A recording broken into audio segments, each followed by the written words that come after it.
out of sight, out of mind, right? Create an environment where you don't need hero-like willpower, right? Use your limited willpower. Again, it is limited, but it is willpower. Use it, set yourself up for success so you don't have to constantly ask yourself questions. Do I want this? Do I not want this? Do I not want this? Do I want this? That inner conflict, those endless questions back and forth, whether we realize we're asking them or not, are exhausting. And eventually we often eat just to quiet our mind.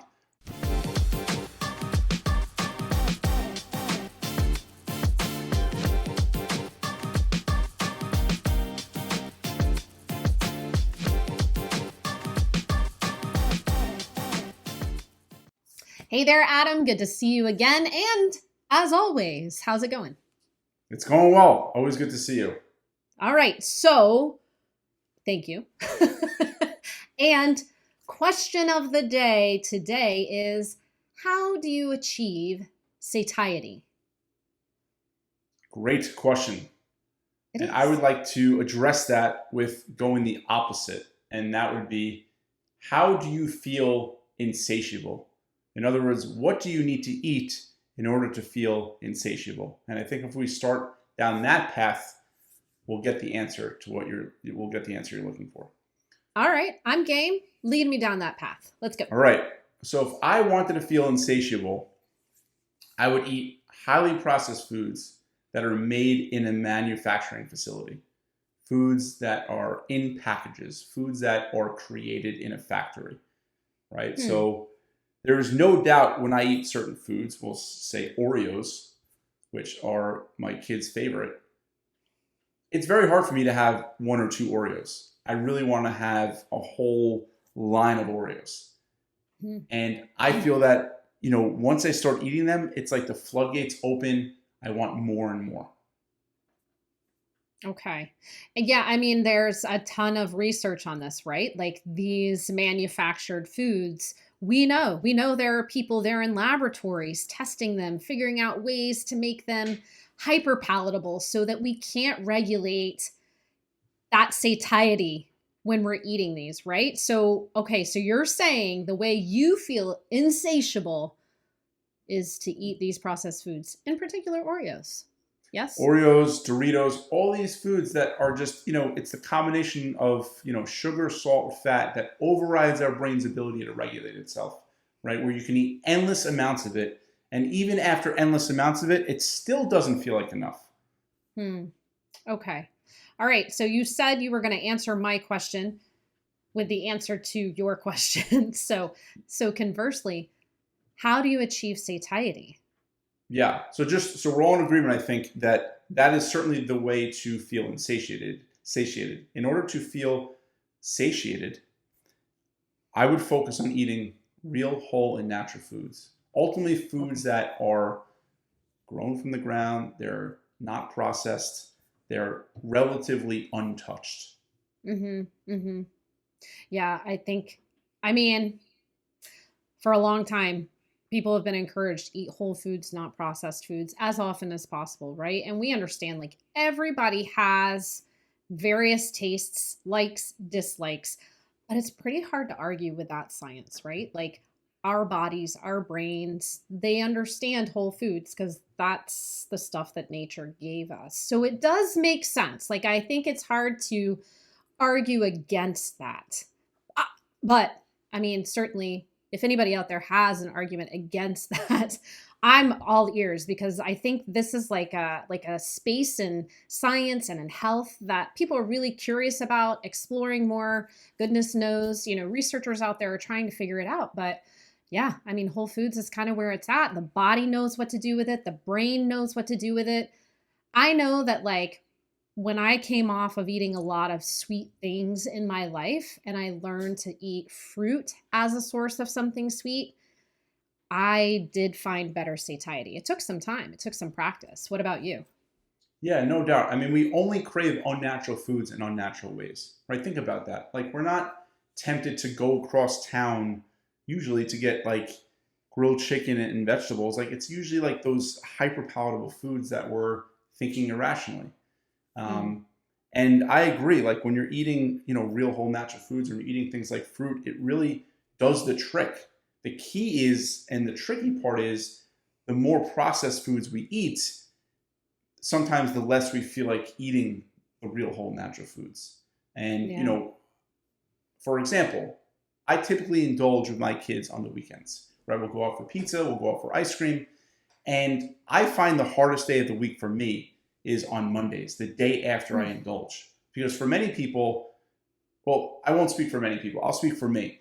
When I indulge, it doesn't quell that desire. It makes me want more and more, right? So when I indulge on Sunday night with the kids and wife, whatever, I wake up the next day and I'm wanting more of that. So I know that Monday is going to be the hardest day of the week for me.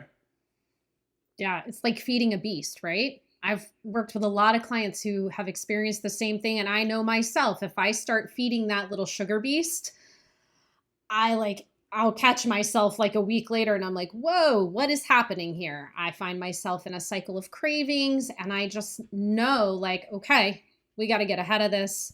I've been feeding the beast. So why don't you tell us a little bit about how you address Mondays then? If Monday is your hardest day of the week, you've been indulging, what happens?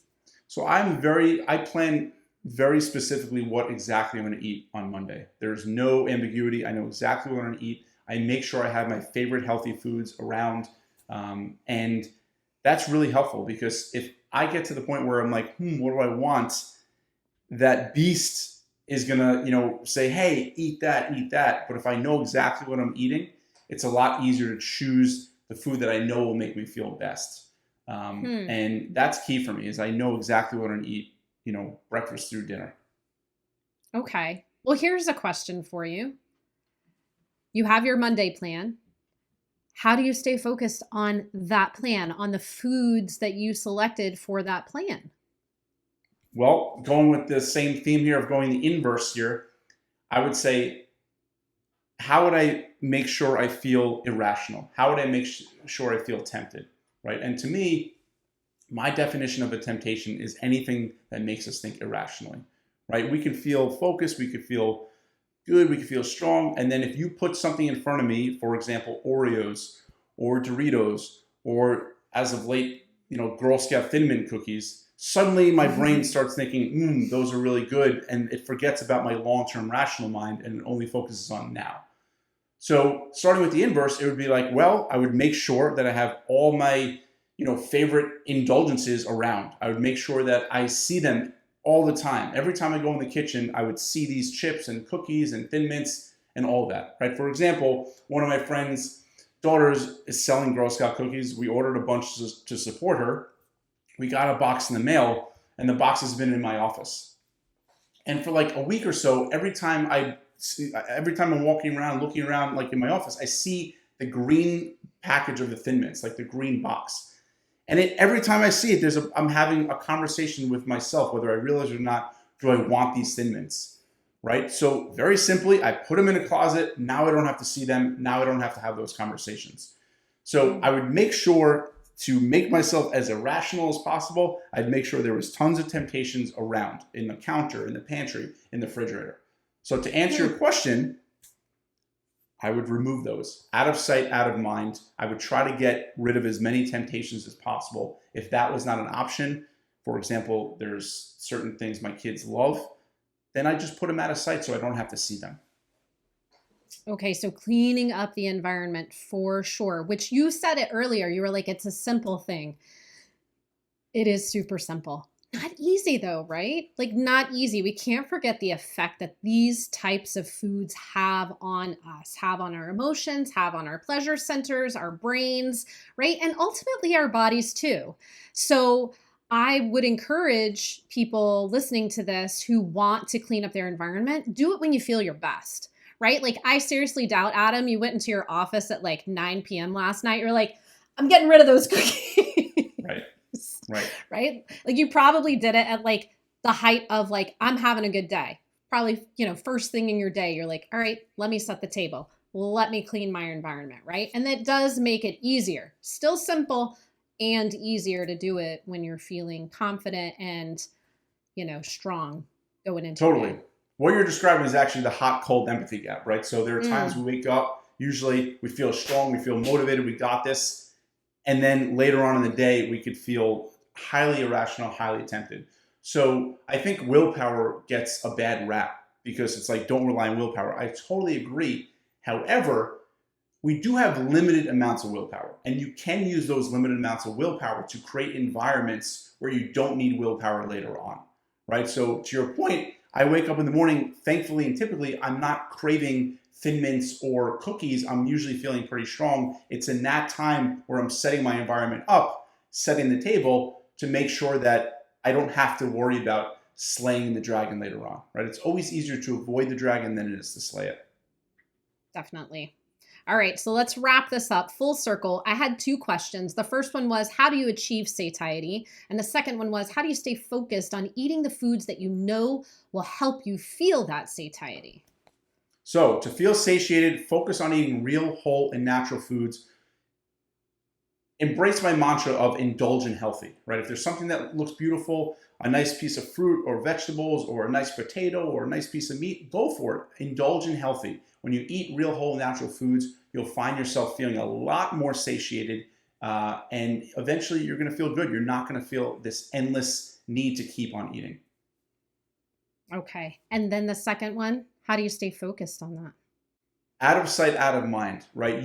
Create an environment where you don't need hero-like willpower, right? Use your limited willpower. Again, it is limited, but it is willpower. Use it, set yourself up for success so you don't have to constantly ask yourself questions. Do I want this? Do I not want this? Do I not want this? Do I want this? That inner conflict, those endless questions back and forth, whether we realize we're asking them or not, are exhausting. And eventually we often eat just to quiet our mind, right? So make it easy on yourself. Surround yourself with healthy food. Hide the food that you can't get rid of, and you'll find yourself making it'll just be a lot easier. Awesome. All right. Well, thanks for your help getting the answers, getting to the bottom of these two questions.